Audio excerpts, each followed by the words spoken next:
Hello and welcome to all. तो friends, आज हम चर्चा करेंगे एंशियंट हिस्ट्री यानी प्राचीन भारत का जो वैदिक एज जो चल रहा था, आज उसका थर्ड पार्ट, उस पर हम चर्चा करेंगे उत्तर वैदिक काल पे। तो उत्तर वैदिक कालीन समाज और उनकी जो आर्थिक सामाजिक व्यवस्थाएं, राजनीतिक व्यवस्थाएं, इन सब बारे में चर्चा करेंगे। तो चलिए शुरू करते हैं। बात करें सबसे पहले उत्तर वैदिक काल की जो भौगोलिक स्थिति के बारे में। तो इस समय जो है, जो आर्य थे वो पंजाब साइड से यानी सिंध नदी, पहले जो ऋग्वैदिक काल में जो सिंध नदी के आसपास रहते थे, वो अब जो है वहाँ से हट के या वहाँ से चल के उससे आगे जो है बिहार की सदानीरा, यानी जो अब वर्तमान में गंडक नदी के नाम से जानी जाती है, तो उस नदी तक जो है वो लोग आ गए थे, वहाँ पर रहने लगे थे। बिहार की गंडक नदी या सदानीरा नदी तक पहुँच गए थे। इसकी जानकारी जो है, गंडक नदी या सदानीरा नदी की जानकारी जो है हमें कहाँ कहाँ से मिलती है, तो सतपथ ब्राह्मण से मिलती है। इस काल में जो है गंगा यमुना नदियों का उल्लेख किया गया है। इस समय जो है यानी उत्तर वैदिक काल में उसकी भौगोलिक स्थिति में जो है, इसमें पहाड़ियों का भी वर्णन किया गया। पहाड़ियों के रूप में कौन कौन सी पहाड़ियाँ? मुजवंत, त्रिकुंद, कैंज और मैनाक पहाड़ियों का वर्णन किया गया। मुजवंत, त्रिकुंद, कैंज। आगे अब इनकी जो है राजनीतिक व्यवस्था के बारे में चर्चा करें, तो इस समय जो क्षेत्र थे या जो जन थे, छोटे छोटे समूह जो रहते थे, तो वो जो है आपस में मिलके एक बड़ा राज्य या साम्राज्य बनाने लगे थे। मतलब छोटे छोटे जन मिलकर के एक बड़े साम्राज्य की स्थापना करने लगे थे। जैसे भरत और पुरु, इनको मिलाकर के एक कुरु राज बना था, और तुर्वस व त्रिवी मिलकर जो है पांचाल राज बने थे। उत्तर वैदिक काल में जो राजा की शक्तियाँ थी वो काफ़ी बढ़ गई थी। मतलब राजा जो है वंशानुगत होने लगा था। राजा की जो है राजा का उत्तरदायित्व तो नहीं होता था। इस टाइप से राजा जो है वंशानुगत होने लगा था। राजत्व के दैवी सिद्धांत को स्वीकृति मिल गई थी कि मतलब राजा ही देवता है या राजा ही सब कुछ है, राजा परमो धर्म, इस टाइप का होने लगा था। इससे तात्पर्य है कि राजा ईश्वर का प्रतिनिधित्व करता था। मतलब राजा जो है, ऐसा प्रतीत होता था या ऐसा उनको माना जाता था कि राजा ही हमारे ईश्वर हैं। इस समय राजा बड़ी बड़ी उपाधियां भी धारण करता था, और उसकी राजा की उपाधि धारण करने की जो जानकारी है हमें वो कहाँ से मिलती? तो ऐत्रेय ब्राह्मण से मिलती थी। कौन कौन सी उपाधियां धारण करता था, इसके बारे में अगर चर्चा करें तो वो जो है सम्राट, विराट आदि, सम्राट, विराट, स्वराज, भोज और राजा आदि उपाधियां धारण करता था। राजा की शक्तियों को बढ़ाने के लिए अनेक यज्ञों का भी आयोजन किया जाता था, जिनमें 3 प्रमुख यज्ञ थे। कौन कौन से? राजसूय की बात करें तो राजसूय यज्ञ जो है ये राजा का, राजसूय यानी राजा जब शक्ति प्राप्त करता था, यानी जब राजा जो है राज्याभिषेक होता था राजा का, या जब राजा को राज्याभिषेक के समय किया जाने वाला यज्ञ था। बाद में ये जो है स्टार्टिंग जो उत्तर वैदिक जो एज है 1000 से 600 ईसा पूर्व में से 1000 के करीब, ये ऐसा होता था कि जब राजा गद्दी पर बैठता था या जब राज्याभिषेक होता था तभी होता था। लेकिन उसके बाद में जो है ये प्रत्येक वर्ष होने लगा था। और जब ये राजसूय यज्ञ होता था तो इस दिन राजा हल चलाता था, वह उस दिन राजा अपने रत्नियों के घर जाकर खाना खाता था। रत्नियों की चर्चा करें तो रत्नी जो है राजा के मंत्री हुआ करते थे। अश्वमेध यज्ञ, इसमें जो है साम्राज्य विस्तार के लिए यह यज्ञ किया जाता था। इसमें एक घोड़े को जो है छोड़ दिया जाता था। यज्ञ करने के बाद वो जहाँ तक जाता था, जिस एरिया तक, वहाँ तक जो है उस राजा का अधिकार हो जाता था। तीसरा यज्ञ है वाजपेयी यज्ञ। वाजपेयी यज्ञ में जो है राजा जो है रथ दौड़ का आयोजन करता था। इसमें कभी कोई राजा भी भाग लेता था। इस समय जो है सभा व समिति के अधिकार कम हो गए थे, और अथर्ववेद में सभा व समिति को प्रजापति की पुत्रियां माना गया है। इस समय विद्युत का उल्लेख नहीं मिलता है। मतलब उत्तर वैदिक काल में जो है विद्युत का उल्लेख नहीं मिलता है। मंत्रियों को इस समय जो है रत्नी कहा जाता था। क्या कहा जाता था? रत्नी। और इनकी संख्या यानी रत्नियों यानी जो है मंत्रियों की संख्या 12 होती थी। और राजा को जो है नियमित सेना का प्रचलन उस समय नहीं हुआ था। मतलब राजा की कोई भी नियमित या परमानेंट की कोई भी सेना नहीं रहती थी। यद्यपि नियमित कर भी और जो है इसके साथ कोई नियमित कर भी नहीं लगाए जाते थे, लेकिन राजा को दी जाने वाली भेंट या उपहार स्वरूप जो है उपहार स्वरूप कुछ देना अनिवार्य हो गया था। कोई कर तो नहीं लगाया जाता था, लेकिन राजा को जो है कुछ उपहार देना अनिवार्य हो गया था। लोहे के अस्त्र शस्त्र भी बनने लगे थे, जिसकी वजह से जो युद्ध हैं, साम्राज्य विस्तार के युद्ध, वो काफ़ी निर्णायक हो गए थे। और आर्थिक स्थिति की बात करें तो इस समय समाज कृषि आधारित समाज था। नियमित रूप से जो कृषि होती थी, अथर्ववेद में प्रथुमैन्य को कृषि को धरती पर लाने का श्रेय दिया गया है। शतपथ ब्राह्मण में कृषि की सारी क्रियाओं का उल्लेख मिलता है। और इसमें जो है 24 कांठिक संहिता में 24 बैलों से जोते जाने वाले हलों का उल्लेख मिलता है। किसमें? कांठिक संहिता में। कृषि के साथ पशुपालन भी किया जाता था। इनमें घोड़ा व गाय प्रिय पशु होते थे, मतलब इनका पालन किया जाता था। घोड़ा और गाय सर्वाधिक पाले जाते थे।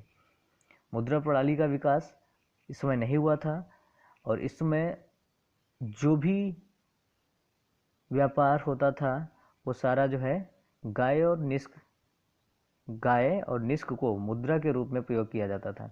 अधिकांश व्यापार वस्तु विनिमय से ही होता था। वस्तु विनिमय यानी एक वस्तु लेके दूसरी वस्तु को देना।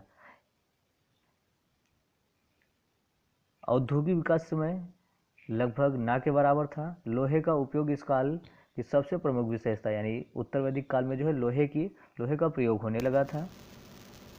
लोहे का विकास सर्वप्रथम शस्त्र बना। वाजस्नेयी संहिता में व्यवसायियों की सूची मिलती है। किसमें? वाजस्नेयी तथा तैत्तिरीय ब्राह्मण में जो है व्यवसायियों की सूची मिलती है।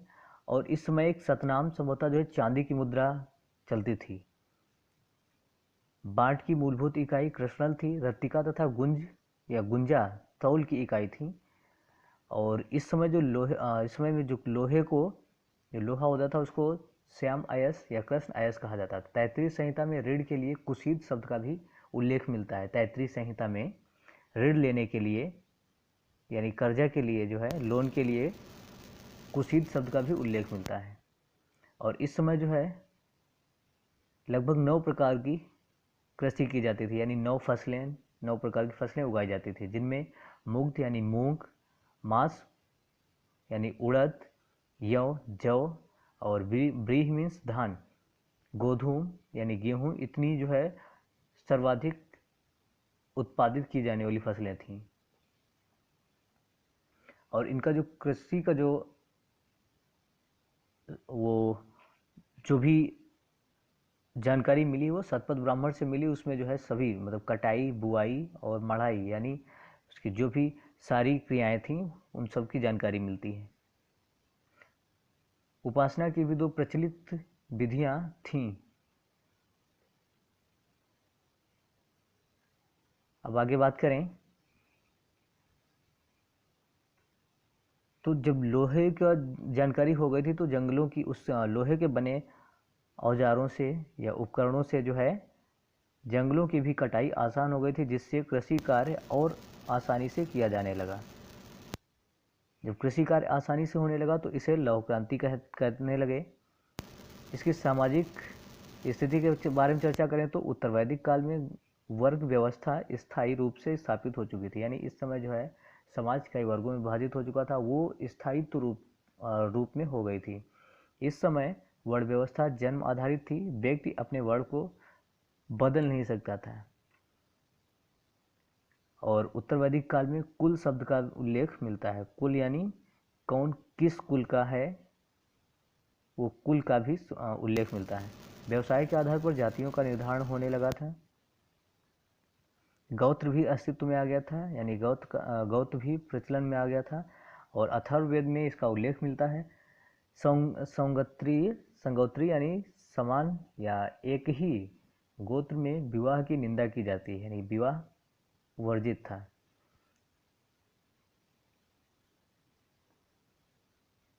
वर्ण व्यवस्था में ब्राह्मण व क्षत्रिय अनुत्पादक वर्ण थे तथा वैश्य व शूद्र उत्पादक वर्ग थे। अतिरिक्त उत्पादन पर अधिकार करने के लिए संभवतः ब्राह्मण व क्षत्रियों के बीच संघर्ष हुआ। अंततः दोनों के बीच में फिर से जो है समझौता हुआ, जिसके बाद ब्राह्मणों को प्रतीकात्मक श्रेष्ठता प्रदान की गई और अधिशेष उत्पादन क्षत्रियों को दिया गया। ब्राह्मण व क्षत्रियों के पास विशेषाधिकार अधिक थे तथा उत्तरदायित्व तो कम थे, जबकि वैश्य व शूद्रों के पास उत्तरदायित्व तो अधिक था और अधिकार कम थे। अनुलोम तथा प्रतिलोम विवाह भी प्रचलित था इस समय। उत्तरवैदिक काल में अनुलोम यानी अनुलोम में जो है पुरुष उच्च वर्ण का होता था तथा महिला निम्न वर्ण की, और प्रतिलोम विवाह में पुरुष निम्न वर्ण का होता था तथा महिला उच्च वर्ण की होती थी। इस समय का जो समाज था वो पुरुष प्रधान था, यानी पितृसत्तात्मक था। संयुक्त परिवार का प्रचलन था, लेकिन इस समय जो है महिलाओं की स्थिति थोड़ी दयनीय हो गई थी। तो पहले से थोड़ी उसमें गिरावट आई थी, यानी अच्छी नहीं थी। इनके राजनीतिक अधिकार समाप्त कर दिए गए थे। महिलाओं के जो है राजनीतिक अधिकार समाप्त किए गए थे। इसकी जानकारी जो है मैत्रायणी संहिता में मिलती है, जिसमें महिला को शराब व जुए के समान एक बुराई बताया गया है। ऐत्रेय ब्राह्मण में पुत्री को सभी दुखों का कारण बताया गया है। बृहदारण्यक उपनिषद का भी उदाहरण है, जिसमें याज्ञवल्क्य गार्गी से कहता है मैं तेरा सिर फोड़ दूंगा। मतलब गार्गी एक महिला थी, जिससे जो है याज्ञवल्क्य कहते हैं कि मैं तुम्हारा सिर फोड़ दूंगा। ये जानकारी बृहदारण्यक उपनिषद से मिलती है। इसके अलावा महिलाओं को ज्ञान की प्राप्ति का अधिकार जो है इस समय भी था। मतलब कुछ पहले से जो महिलाओं की स्थिति थी वो तो खराब हुई थी, लेकिन ज्ञान प्राप्त करने की स्थिति में कोई बदलाव नहीं आया था। विधवा विवाह का प्रचलन अभी भी था। मतलब विधवा विवाह कर सकती थी। नियोग प्रथा का प्रचलन था। धार्मिक आयोजन में महिलाओं की उपस्थिति को अनिवार्य माना जाता था। महिलाओं को संपत्ति का अधिकार था। दास प्रथा के बारे में चर्चा करें तो दास प्रथा जो है घरेलू दास दासियों की प्रथा अभी भी प्रचलित थी। दासों का व्यावसायिक उपयोग नहीं किया जा सकता था। तब अगर तुमने दास को रखा है तो उसको फिर किसी दूसरे के यहाँ काम के लिए नहीं भेज सकते हो। ब्राह्मण, क्षत्रिय तथा वैश्य वर्ण उपनयन संस्कार के अधिकारी होते थे, जबकि जो शूद्र हैं, शूद्रों को उपनयन संस्कार का अधिकार नहीं था। शूद्र वर्ण का व्यक्ति गायत्री मंत्र का भी उच्चारण नहीं कर सकता था। यानी कोई भी ब्राह्मण, क्षत्रिय और वैश्य के अलावा कोई दूसरा व्यक्ति जो है वो गायत्री मंत्र का उच्चारण नहीं कर सकता है। आश्रम व्यवस्था, उत्तर वैदिक ग्रंथों में 3 आश्रम व्यवस्था के बारे में चर्चा की गई है। कौन कौन से? ब्रह्मचर्य, गृहस्थ आश्रम और वानप्रस्थ। इसमें जो है संन्यास आश्रम यानी चौथा जो संन्यास आश्रम वो इसकी चर्चा नहीं की गई है। धार्मिक जीवन के बारे में चर्चा करें तो धार्मिक जीवन इस समय जो है बहुदेववाद का प्रचलन था। ऋग्वैदिक कालीन इंद्र, अग्नि व वरुण देवताओं का महत्व कम हो गया था और इसके स्थान पे जो है उत्तर वैदिक काल में ब्रह्मा, विष्णु, महेश लोकप्रिय हो गए थे, जिसमें से ब्रह्मा को प्रजापति के रूप में पूजा की जाती थी। ब्रह्मा की इनको सबसे ऊंचा यानी श्रेष्ठ स्थान दिया गया था। विष्णु को पालनकर्ता बताया गया और शंकर को विनाशक। यज्ञानुष्ठान अत्यधिक जटिल हो गया था तथा ब्राह्मण ही यज्ञ करवा सकते थे। कर्मकांड रूढ़िवादी तथा अंधविश्वास बढ़ गए थे। इसी समय कर्मकांडों के विरुद्ध प्रतिक्रिया भी प्रारंभ हो गई थी, जिसके तहत उपनिषद साहित्य का सृजन किया गया। इसमें कर्मकांडों की निंदा की गई तथा ज्ञान को महत्व दिया गया था। मूर्ति पूजा का प्रचलन नहीं था तथा मंदिर नहीं बनते थे। इस समय अध्यात्म यानी उत्तर वैदिक काल में अध्यात्मवाद का उदय हो गया था अर्थात मोक्ष प्राप्ति की अवधारणा प्रतिपादित हो गई थी। जादू टोना टोटकों का प्रचलन था। यज्ञों में पशु बलि का महत्व बढ़ गया था। धन्यवाद।